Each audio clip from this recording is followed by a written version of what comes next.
I was like trying to like, all right, so how am I gonna start this thing? Because I still like I feel all those like butterflies about how to start and all that. Like, how am I gonna go about this thing? Oh, you do? Oh yeah.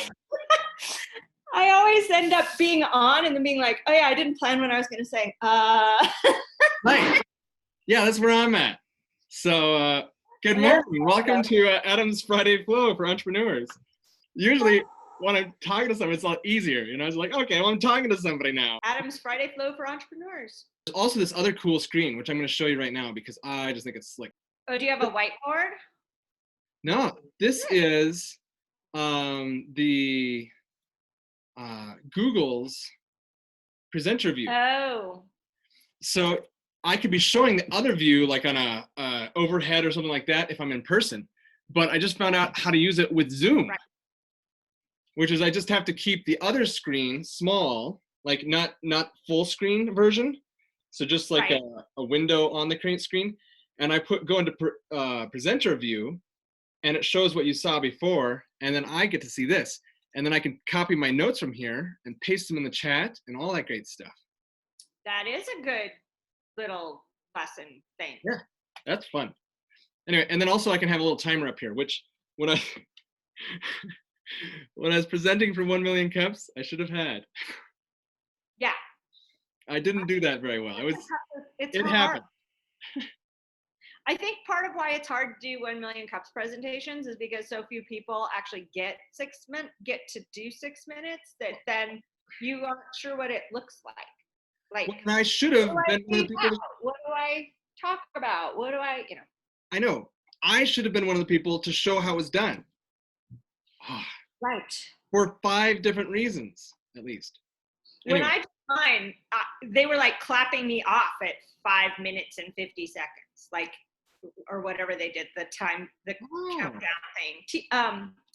Wasn't TJ, who was it? It was Steve Cook. Would hold up these cards that were like, okay, you got 10 seconds, 5 seconds, okay, bye.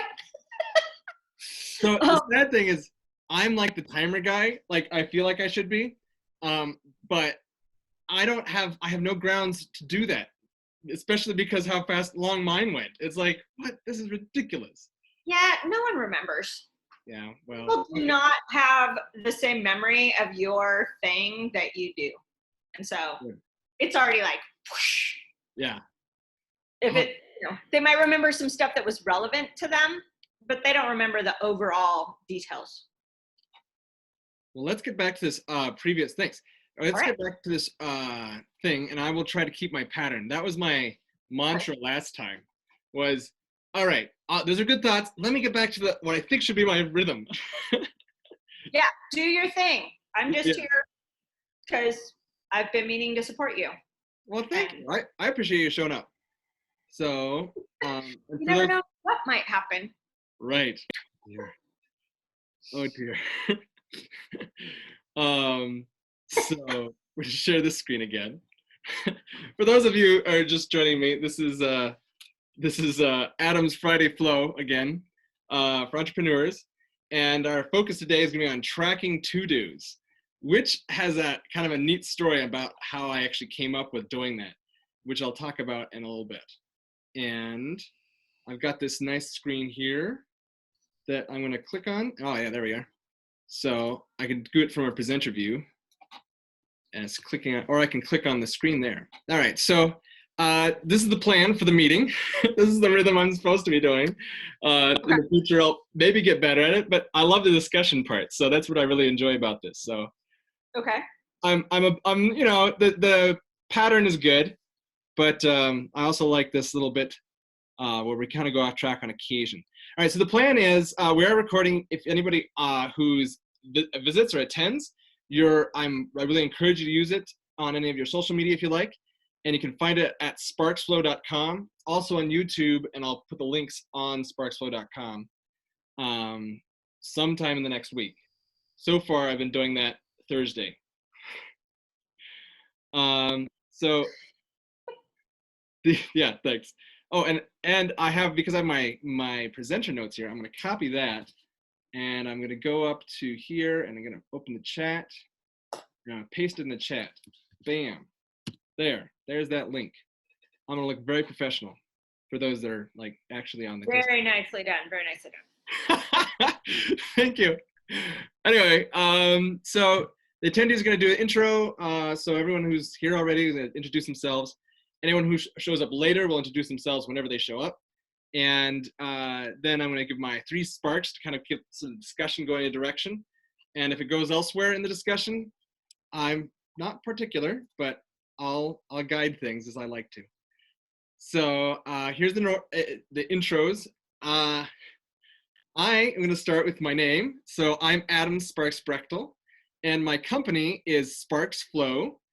And my tagline is joyfully organize your family business. So I'm going to take this little thing here. And the cool thing is that my tagline also kind of tells you who and what I do it for. At least that's my intention. So I really focus on working with family businesses and making it so they can limit the time they spend on certain jobs, so they can spend time with their family as well, but also so they feel really productive and match their challenge with their skills in their business. And so Miriam, would you introduce yourself? Yeah. I'm Miriam Ortiz Pino. I'm with More Than Organized, and I'm a professional organizer and simplicity expert. And I help you craft environments for doing your best work and living a fuller life. And I don't know, I'm kind of excited and a little distracted this morning because during meditation, I came up with this brilliant new idea. Oh. Like that first 2 steps of a 12-step thing. And so my brain is it keeps going back so I don't forget all of it, even though I did jot it all down. And I think it's gonna be really cool. And I'm so excited. And it's like, and yet I'm just at the beginning. So that is, it's I'll just tell you, it's going to be called the Streamlined Connection. And it is going to be how to make your home, your work, and your spirit all work together. Whoa. And so it'll be some sort of group coaching program, but we'll see what happens.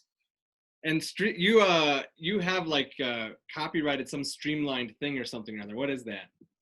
The Streamlined Solution, which is the process I walk clients through for getting organized. Cool. And this is just building out from that, like you're organized over here and then you can be organized over here and over here, but there's also mindset that ties all of it together. So that's cool. Well, I want to hear more about that. So maybe I'll pay for that sometime. But all right. But at the moment, so also for those listening that don't know already, Miriam is also my business coach for at least a few more months, and I've really appreciated working with her. She makes me feel like I'm in control of what I'm doing, which is used to be her tagline. So that's it's appropriate. Control your time, stuff, and space. Yeah. Didn't you change your tagline? Update? Well, it's still my tag. Well, it's time, stuff, and money. But it's it's all everything's connected. In my world, everything is connected, and so it makes everything easier because you're not duplicating efforts or working at cross purposes. Yeah. But depending on my audience, I use different versions of taglines and elevator pitches. So. Yeah, like right now I used joyfully organized family business, and later on I'm going to say something like organized daily business or something like that. But cool. All right, so that's intros for the people that are here. And the next thing. What does NB add HTTP to links? Okay, so NB is Latin for nota bene. That is something that I used in college when I was doing philosophy school. And the HTTP thing is, if you'll notice, you didn't put your links in here either. I just haven't done it yet. I will. But while you're doing that, if you'll notice, I put HTTP and colon all the stuff, www.sparksflow.com. Right. And the reason I'm glad you brought that up because I forgot about that. It's not big on my presenter view here. Does it make it clickable? Right. That was really important before. when we couldn't copy the chat. But last week, John Goldberg joined me, and he was messing around, which is what I really enjoy, people doing this. We get to just mess around. And he was able to copy the chat with just by, you know. Put on the ellipsis in the chat box.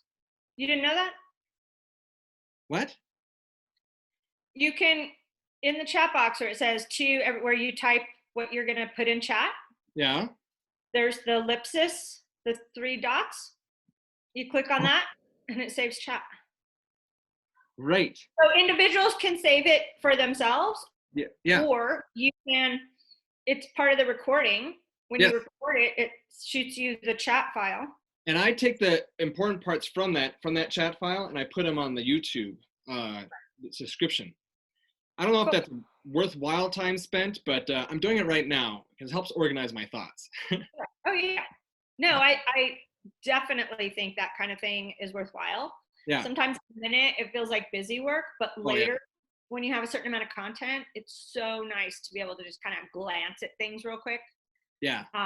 Oh, good. Yeah. Well, so it's a mistake I made. I did not do it. And I'm like, shit, now I want someone to transcribe everything so I can do that now. Yeah.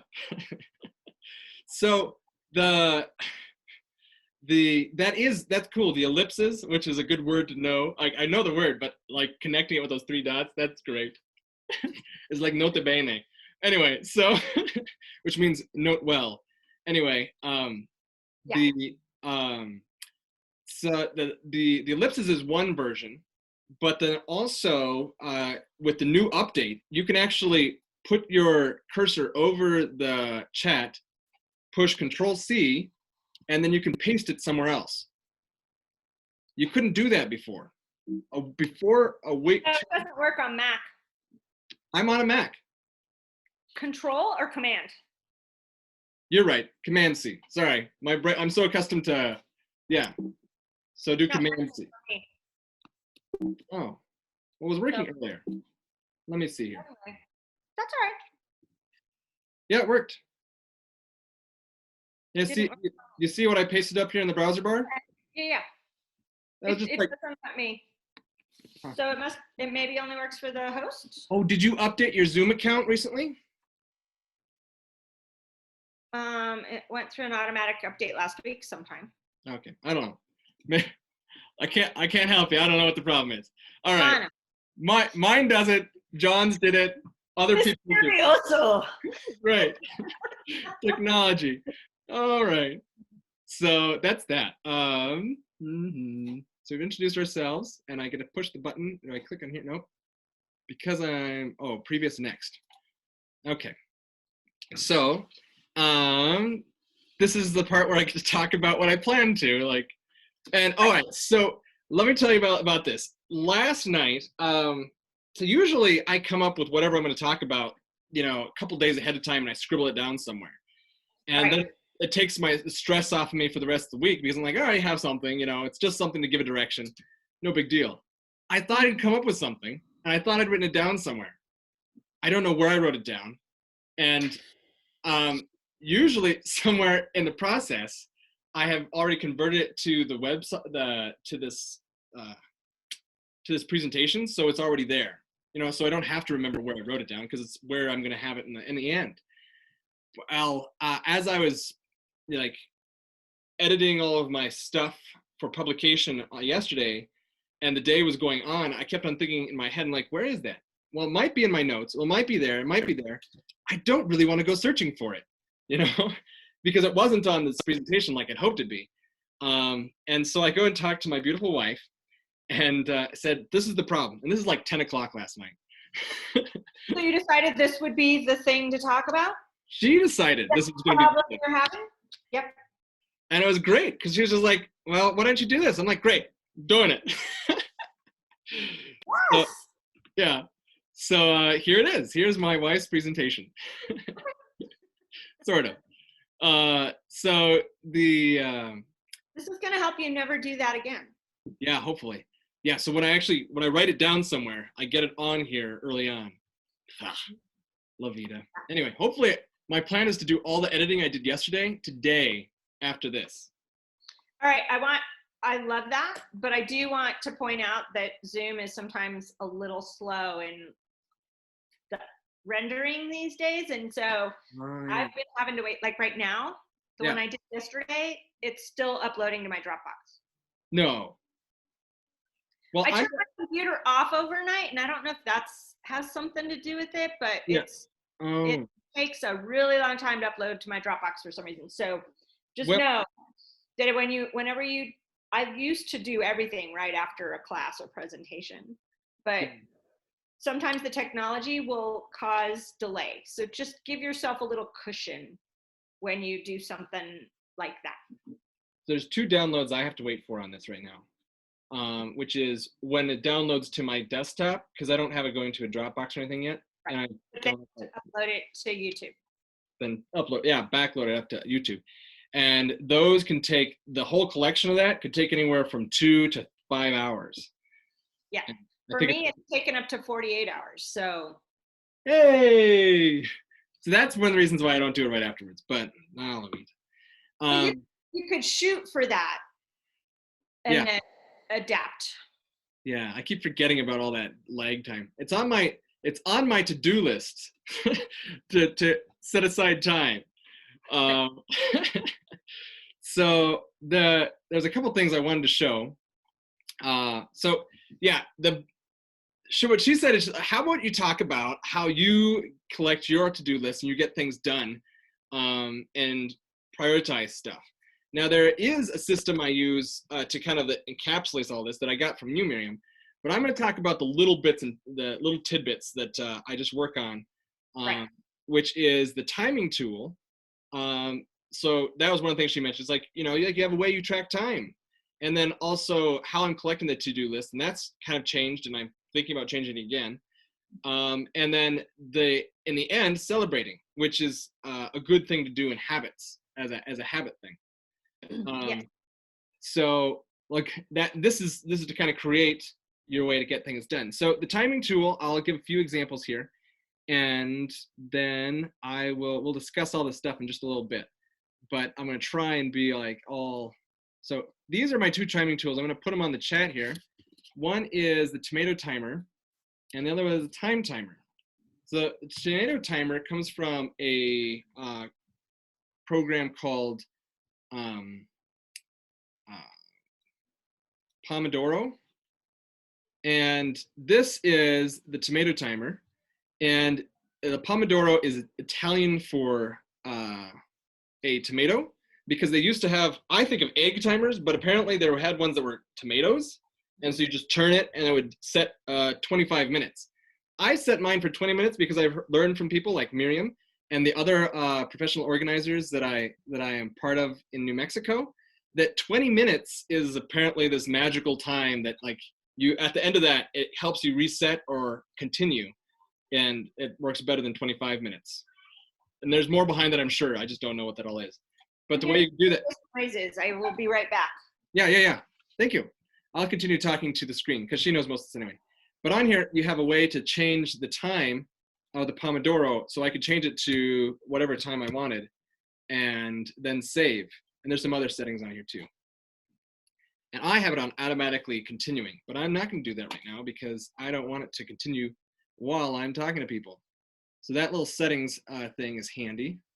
And the reason I have that is because I haven't gotten a timer yet, which would be something I'd sit right next to me. And this is like a good old standby for almost any organizer, but also great for the classrooms. And they have this free shipping currently during COVID because everyone's staying at home. So they're wanting to do their part by giving you this, and you can look it up all these different places. But the general idea is a time timer. So this little guy here, I'm gonna see if I can pull up my whiteboard, because one of my habits that I wanna do is always use a whiteboard at least once on here. And to do that, I should plug in there we go. Yeah, totally organized over here. So I've got this little pen, and I need to get a color on there. Actually I'm gonna draw a circle. And so, boom. And the idea is that it's going to steadily move. Now, Miriam knows all this. Usually a clock just kind of goes like this and it moves around. Spotlight. It moves around. But a time timer, what it does is it starts to fill things in as it's going. So if you set it to whatever time, then it's going to fill up all of this section here. And then as the time continues to move, oh wait, no, it's going to fill up one of these sections here. And then as it continues to move, the time moves this. Oh, hey, grab onto the end there. Oh, whatever. It moves over this way. All right, so I'm not going to focus too much on my little scribbly here. I'm getting better at scribbling as I figure out my tools. But the time timer is scribble at all. It's fine.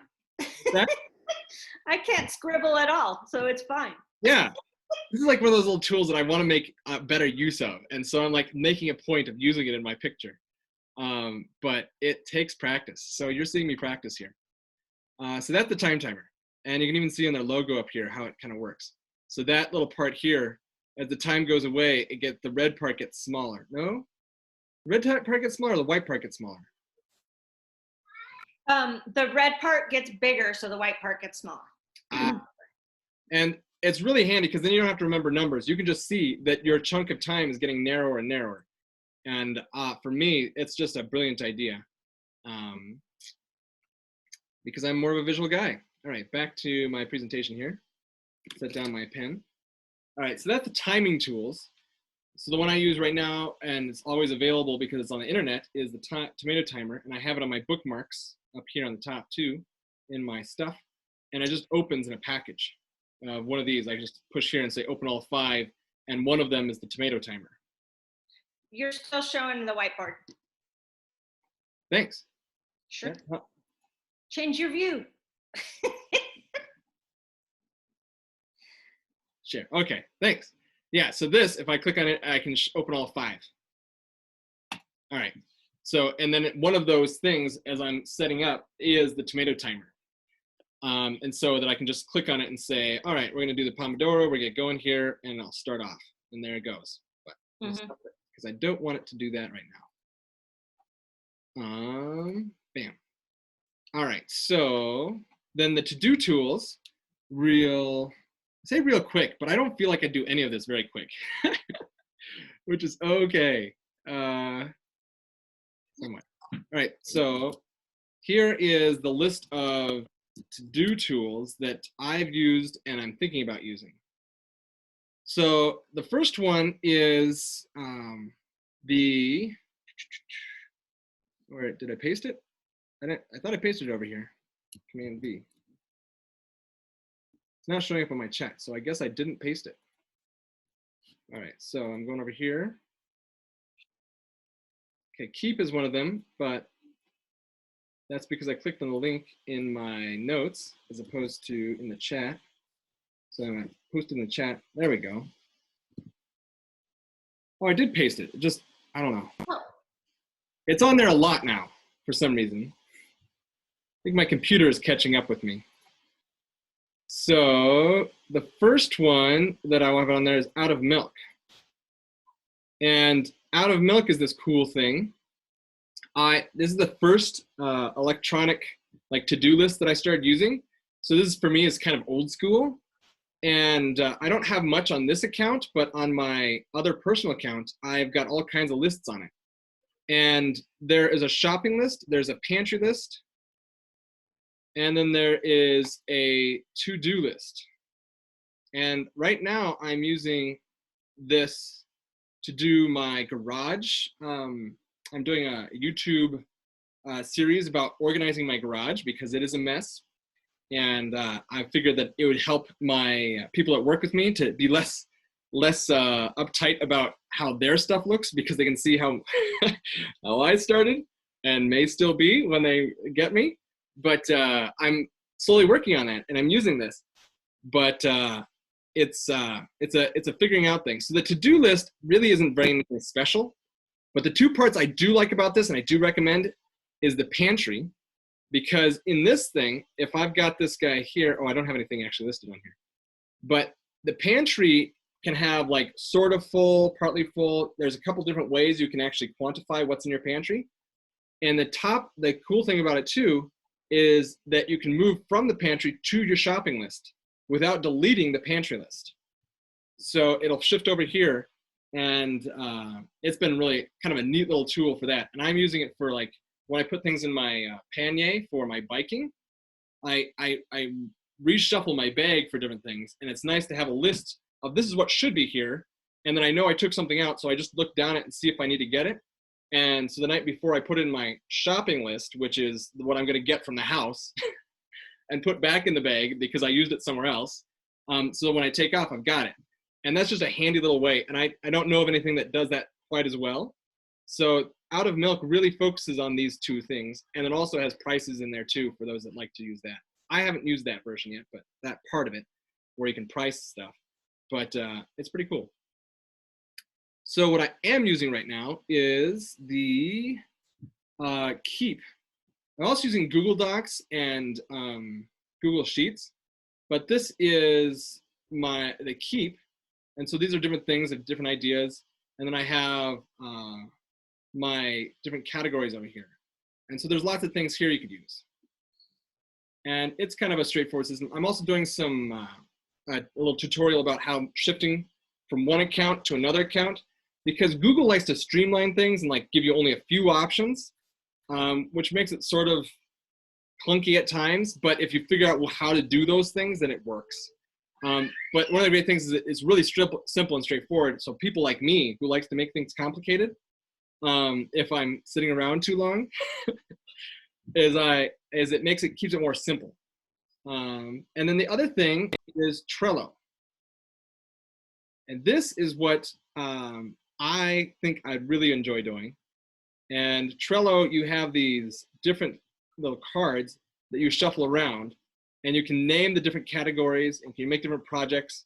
And it's a really spiffy program. I've looked at it, but it's also another learning curve, and I'm already learning plenty of things right now, so I'm hesitant to get into that. Mm-hmm. And the big important thing after you do any of these things is you're collecting ideas, because if you're like me, you can collect forever. And you have big dreams and great things that can happen. But the thing is I get the habit built of just collecting ideas because I enjoy the idea process. I love getting stuck in my head. So what I'm developing, and I need to develop, is celebrating when I finish those. There's a book by Duhigg, and I'll copy and paste that. Power of Habit by Charles Duhigg. And he talks about, bam, got it. All right, that was nice. So The Power of Habit, Why We Do What We Do in Life and in Business by Charles Duhigg. And he talks about this craving pattern that we have, where we have a cue, we have the behavior that we do, and then we have some sort of payoff, some sort of reward, as he calls it, or some sort of celebration that at the end of it, that makes it so we actually feel like we're doing something. And so you got to figure out some way to celebrate. Checking things off the to-do list is one of the things I like to do. But the other thing is to have somebody like Miriam or myself that kind of, confirms like, yeah, it looks like you're getting there. Or, maybe you need to work on this a little more or something, so that you feel like there's some sort of progress happening. So social aspects to it, just internal aspects. He gave the example of Febreze, where it never sold until they finally noticed in like these videos they had of people cleaning things. They noticed that women, and for the most part, at the end of the cleaning, would take a moment and just and feel good about what they did. And they decided that was what it was about. And so they keyed in on Febreze is it's your finishing touch. It's your and that's why they sell so much now. It's because they become the celebration. Nice. Thanks. Sorry, I did not know that. Yeah. So there's some other activities going on in the world, and we'll talk about those maybe in a little bit, but I want to have a discussion. And at the end, I'll do my little my little send-off thingy. So cool. Okay. We had a really, it was a nice transition there. We're like, oh, good, or something like that. It would be great to just go from there. But I'm just reminding myself that these are things I'm going to do. Right. No, that's good. I love those tools. I use all those tools in various ways myself. Oh, you've used Out of Milk? I don't now, but I've recommended it for certain clients. Ah. It's not quite what I need or the way my brain works. Right. I actually use reminders and notes on my iPhone and the timer on my iPhone instead of having another tool. But there's limits to that too. Yeah. And so I use Trello to run my business. Yeah, that's nice. For the most part. And I'm thinking, I've played around with putting various personal lists on there, but then I don't look at them because my business ones are always pulled up. And then, so I use my iPhone apps for my personal stuff for the most part. And I just have a different note page for each of my shopping lists. So I have one that's grocery, one that's Walgreens, one that's Target, and one that's Amazon. And when I'm out of something, I just add it to the list. And then the next time I'm there, I pick up all those things. And somewhere in my house, there is like a master list of what I actually have in all my places. Yeah. That I spent the time to discover. What do I like to keep on hand in my pantry? What do I like to keep on hand in my bathroom? And it's been so long that I don't have to look at it all the time. But when I first started out, I would look at it and make sure I was going to pick up anything that was out. Yeah. But now, once I get to the last item, I add it to the list, and next time I'm at the store, it gets picked up. That's cool. And then I use reminders for all the various weird lists, like books I want to read, movies I want to check out, TV shows that have been recommended, places to go, restaurants to try, like all those random lists that end up cluttering up your actual activities, because technically they're an idea. Right. You just want a safe place to keep them for when you need them. So I just have a different reminder list in my iPhone for each of those bigger categories. Reminder, huh? I've never used iPhone's reminder. I have a Mac right in front of me and had the option of reminders, but I think of reminders on Google when you say that. So I'm not sure how reminders works on Apple. Yeah, it's gotten better. It used to be just a list, but it's kind of like a card with a bunch of things listed under it, and you can move the things and you can add a deadline if you need to. Huh. So it's just kind of pretty. I don't know. Yeah. So it's very simple, but it's just like using a notebook. Yeah. Yeah. Oh yeah. I guess I didn't mention notebooks. Yes. There's those too. And so this is your bridge thing, Adam. This is the piece you're missing. Yeah. Well, you're not missing it. I know you do it, but you forgot to talk about it. Okay. What's that? You have a notebook to write down the things on the fly. Yes.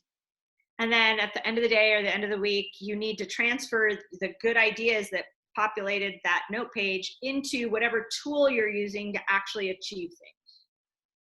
Yes. Because sometimes when you get an idea on the fly, you're not sure where it fits yet. And you need your brain to have a little bit of space and percolation time. Yeah. So I always write stuff on paper when I first hear about them or learn them. Yeah. And or you can mirror it by using, the reminders of the notes or one of these other tools. Yeah. Capture it, but then you need to distribute it. So nothing goes into Trello that hasn't been filtered through my notebook.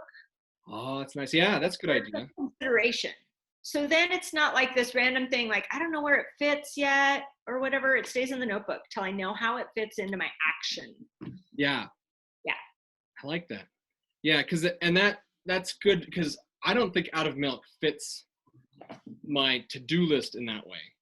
No, that's why I don't use Out of Milk. Yeah. But if I wasn't running a business, I would probably use it a lot more. Like it's great for like household tasks and chore lists and shopping lists and stuff like that. I think it's a great tool for that. Especially quite have the project tracking aspect of it that the others do. And especially like with a family, like you may hear a couple of them in the background, and I introduced you to some of them outside of what I'm going to put in the YouTube video. So in that version, there's like all these things that are moving around, and it's just nice to have a place that everybody can say, yes, this needs to be put together. Because I shared the out of milk with my wife, and that's just a nice thing that when she goes go shopping, because she likes to shop and I don't. Well, she likes to shop for food, but she has access. And yeah, and so we have access to the same thing, and so when I think of it, I can just put it on there right away. And if I don't put it on there, then I've only got myself to blame. It's like, exactly. So, because I have different things I eat than what she does. There's certain things she's allergic to, and there's certain things I use with the kids that she doesn't use with the kids. And so if I'm putting it on that list, she'll just know that to get it, and I'll have it off my mind that I've done something about it. Exactly. So I think that's a really key point to the whole process of to-dos and getting them done, is to know that these tools are the safe place to keep your ideas. So they're not floating around in your brain and spinning around in your brain. If you think of it as the safe place, you can put it there and then go back to whatever you were doing. And so it's actually a focus tool as well. Yeah. What's that Allen guy? He calls it David Allen. David Allen, yeah. It's like a parking lot. Yeah. You got to capture it is like one of the first things he says. Exactly. Like I'm going out there and hunting down a lion or something. I like using the lion analogy. I used that a while ago too. That's good. That's good. Maybe I could use your thing. What's that? You have to have your thing. When you use lions, I usually use comedy. That's good. Right. Lions. Anyway, yeah. So so using Keep, and that's usually like, this is actually my journal. So I take about 15 minutes in the morning and I put things in here, but sometimes what I put in here are kind of bullet points and ideas that I'm going to use later. I don't use paper very much. This is, sometimes it's a little bit of an extra work to turn this on and then get to the thing and all that stuff. So I've kind of broken down and went ahead and started trying to use paper on occasion so that I have it somewhere. And then, like you said, I transfer it somewhere. But this is usually my go-to to get something on a to-do list with Keep. Right. So rather than Post-it notes, though, I recommend sticking with the journal or a dedicated notebook. Then I have sitting next to the thing, because these get lost, or they just get to stack up, or why don't you prefer? Why do you suggest the other one? Just curious. Because the amount of information you can fit on a page in a notebook is vastly greater. And yes, Post-its get lost, and yes, they get stuck on the wrong things. And technically, Post-its were developed to be routing slips. So when offices were copying something, they would stick it on the master so that the person would know how many to copy and who to send it to next. Oh. And so they're designed as temporary things. So it doesn't work for a safe place to capture ideas. Yeah. It works for a quick note about something you're about to do. They're for reminders and routing, not for capturing ideas and keeping them safe. Cool. Well, and I agree too, especially because like I agree in thought, right? In my practice, and maybe another thing, but gotta start somewhere. Yeah. What's that? You have to start somewhere. That's right. Anyways, because when I write it on here, my intention is to put it somewhere else and toss this thing. But anyway, there's lots of discussion. Huh?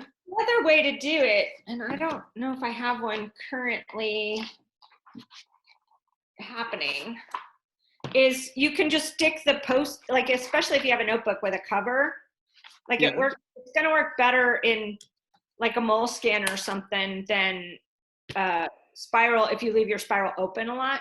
But you can just stick the Post-it on the page. Yeah. And if it's a really important one, you might want to just add a piece of Scotch tape so it doesn't fall out. Yeah. But Also, you know, being here in New Mexico, the adhesive issues, Oh yeah. Yeah, they sometimes do. it'll be in the right place for 8 months, and then all of a sudden it will not be sticky anymore. Yeah. You know, I don't. Yeah, I did the thing you told me about putting sticky notes like on the mirror to remind me of like different goals or something like that. Right, And so that's the only way I've ever actually used a sticky note as a sticky note. Otherwise, it's been like a small notebook. right. That's not what it is. So I have all these clients that just have like a Post-it pad yeah. and then a stack of Post-its that are just like Oh, stacked next to them, and they're like, oh, it's around here somewhere, and then they've got to peel and stick and look through it, like, because they wow. don't stack. You can't restack them or resort them Yeah. because Well, they're sticky. You can't, like, it's just a, yeah. yeah. I can see how that could happen. So yeah, They're for, what I like. That's one of the reasons I like to use the Keep is because I basically am doing the same thing, yes. which is not exactly a good practice, but it's what I'm doing is, and I've got it somewhere in here. But the nice thing is all I have to do is search. Like Evernote was something some people use. Yep. It never clicked with me, but Yeah. the but that I can just search for a word that I think is on one of the notes somewhere in there, and then I can also have things that I actually have categorized. And so when I open that category, I have things that I actually mean to use or whatever. Exactly. The thing about the tools, all tools, is you have to know how you're going to, or why you're using them. Yeah. What piece of the system is it helping to enhance the Yeah. result? And if it doesn't enhance the result, do Right. you need that tool, or is it just extra busy work and extra learning curve? Yeah. Like, I always start with a non-technical solution Right. and then move it to technology only if certain things are present for you. Like if you would like to grow your business and at some point share with people, if your family grows and you need to both have access to the information on the fly, Like the if you, shopping list. right. But for me personally, like if I wasn't running my business, I'd use none of the tech tools. I might still use the reminders and the notes, but I wouldn't use Yeah. the Trello. I wouldn't use the Evernote. I wouldn't use Google Docs, like, because none of the things that I use those for would be solved if it was just me going to work for someone else and then coming home. But because I'm running my own business and I need to share things at various points and while I'm out and about. Oh, with your virtual assistant. Yeah. Oh. Or clients. Yeah. Yeah. Okay. Yeah. That's a key point. See, for me, I would probably still use technology. I've had clients that don't. Like they've said, like, is there a way I can go without technology? And definitely, like, you don't need it. But you also brought up that point. I was hoping to bring that point up during that short list, but it was good that I didn't because then it wasn't so long. But yeah, that's it's a good thing to start. Like with what I do is that's why I start with Google Docs, is because I start to see patterns as I'm writing things on Google Docs, and then I can shift that into Sheets, Google Sheets, or into a to-do list or whatever, and Right.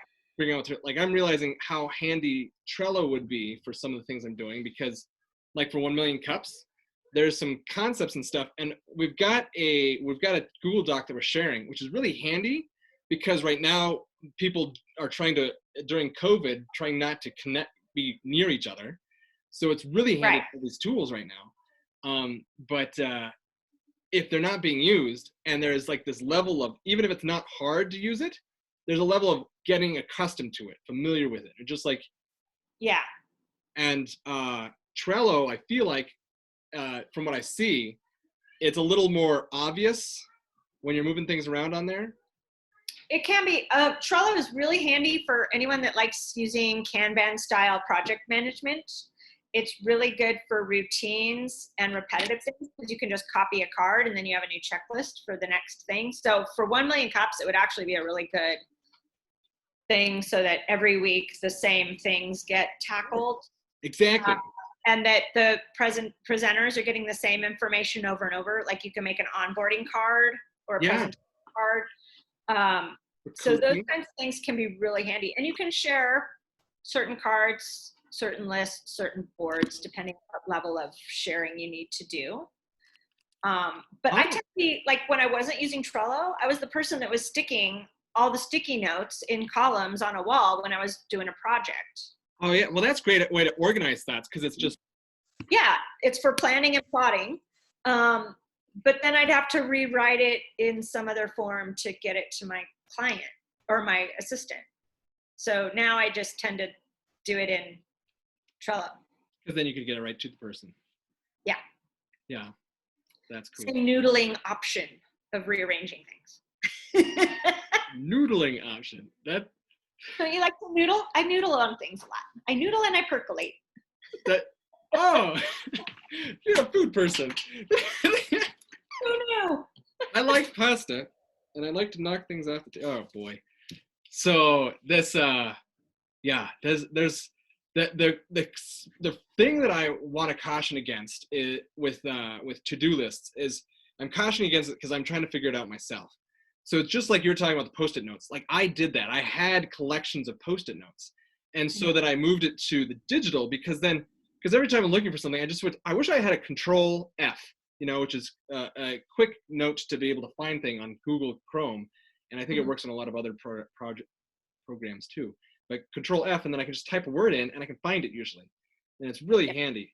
And it's the millennial version of organizing, in some ways. And so that's what I do. Is I just that was my solution. But the problem now is like I have all these lists that now I know I have it somewhere. Well, here's another interesting thing about using the find thing. I was actually just noodling on this yesterday. I, at one point, tried out Inbox Zero for my email. Are you familiar with Inbox Zero? I've heard of it. Yeah. And but I don't know what it is. It didn't really work for me because, well, it's a concept of triaging your email inbox every day and getting it down to zero by the end. But it's not a program. No, it's just a methodology. Oh, okay. But it relies a lot on the search function in email. And I realized that I used to use folders. Like I would pull stuff to the side in certain categories, and I probably had too many categories, and that I consolidated some of the categories, and now it's a much more functional thing. But that's when I started realizing that I would search for something and it wouldn't come up. Yeah. Because, especially with an email, someone has a weird spelling of their name for their email. Someone calls that thing something else. Just the other day with a virtual assistant.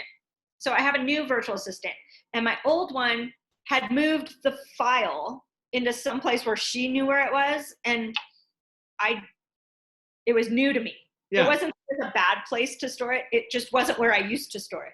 Right. And so I was looking with my new virtual assistant for this document.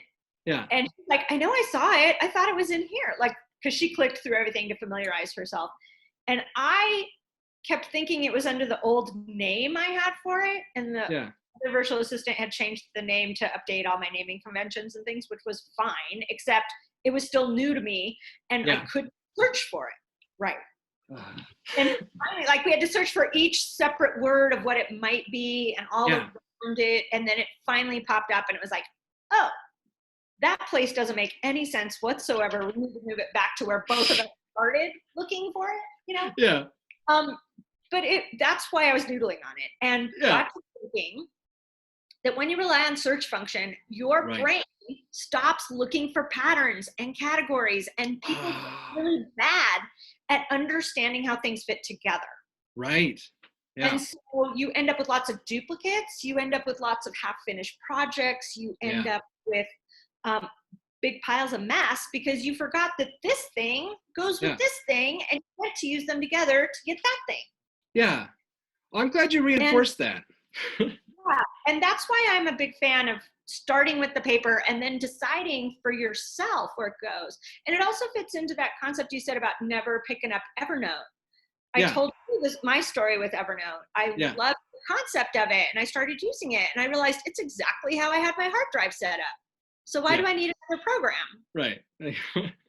What's the point? I could have done the exact same things with my hard drive. So it's it's all about figuring out what the system and the patterns and the connections are for you in your situation, and creating that structure for yourself rather than relying on a tool that someone else developed for their particular problem and then thought everyone else had that same problem too. And I really like true. I really like that you brought that up too, because it reinforces for me, because as I said, like the millennial version is to just search for it. But I like putting them in the categories. Like that's one of the things I enjoy doing. So I'm like, well, am I wasting my time doing this? But then I told myself something similar. I was like, well, but no, it's organizing my thoughts. It's making me understand what's going on in my world. Well, like you said, so you stop looking for patterns. That's great to know. Yeah, that's a really good point. It's kind of like why I don't like to put my location on GPS. If I'm using a map, even if it's on a digital version, I don't like to know where I am on the map. I like to figure it out. So, because we lose part of our brain that a lot of people don't have those skills. And our brain really, really likes to look for patterns. Yeah. And if you're depriving your brain of that pattern seeking, it gets bored and worries instead. Ooh. So that's another thing. I'm not sure you know. I think that's in Charles Duhigg's book as maybe. I don't remember that. Mentioned it. I think it's in his book, but I like it. That's how our brains work. We look for problems to solve. Yeah. And if we are not seeing the problem, we start looking for other problems that show up as either drama or worry. So is that why people enjoy horror films so much more these days? Because they're just searching for things with their auto find? Maybe. I don't know. It's a big thing out there.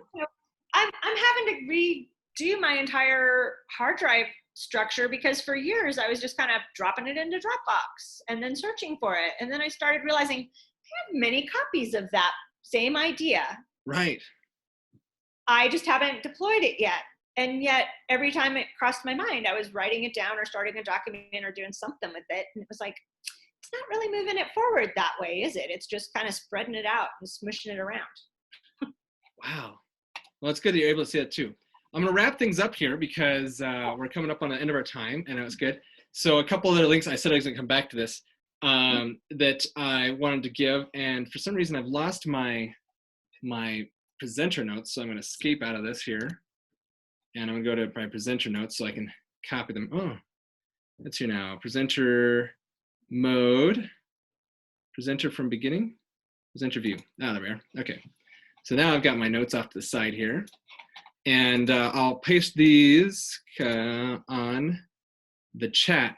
But these are some activities that are going on. The one on the bottom I just found out today. The one on the top, Activate New Mexico. I've been just kind of touting that for a while because I've only made it to one. For technical reasons, I didn't make it to two others. But the one I went to, I was really impressed with because they knew how to use the Zoom meeting rooms. So you really had interaction with one-on-one people, and then you went back to the group and had a discussion. And the one I went to was about listening. It was just really nice. And I'm opening my chat here, and I'm pasting this in, and bam, there it is. Okay, and then and they're doing one every week, and it's Fridays. In fact, it's going to start in 4 minutes, and I might make that one today if I get in there. They do close the door after a certain amount of time. That was one of my technical problems one time, because I think I was doing this session and then I didn't get in there in time, or I think that one started actually at 10:30, so it was bad for me. But that's cool. And then there's also Eric just sent something out. Eric from 1 Million Cups posted about this virtual lemonade going on. And so apparently they're, if you go to that link, they'll tell you more about it too.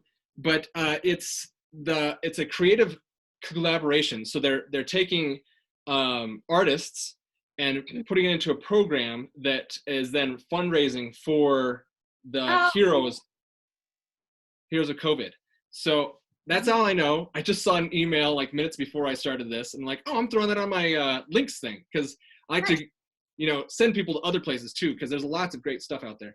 And but he may be doing a watch party tonight on it at facebook.com. So I don't get the impression that it costs for it, but that they'll sing and stuff, and they say, hey, if you want to throw money in here or something like that. But that's why it's some sort of fundraising thing.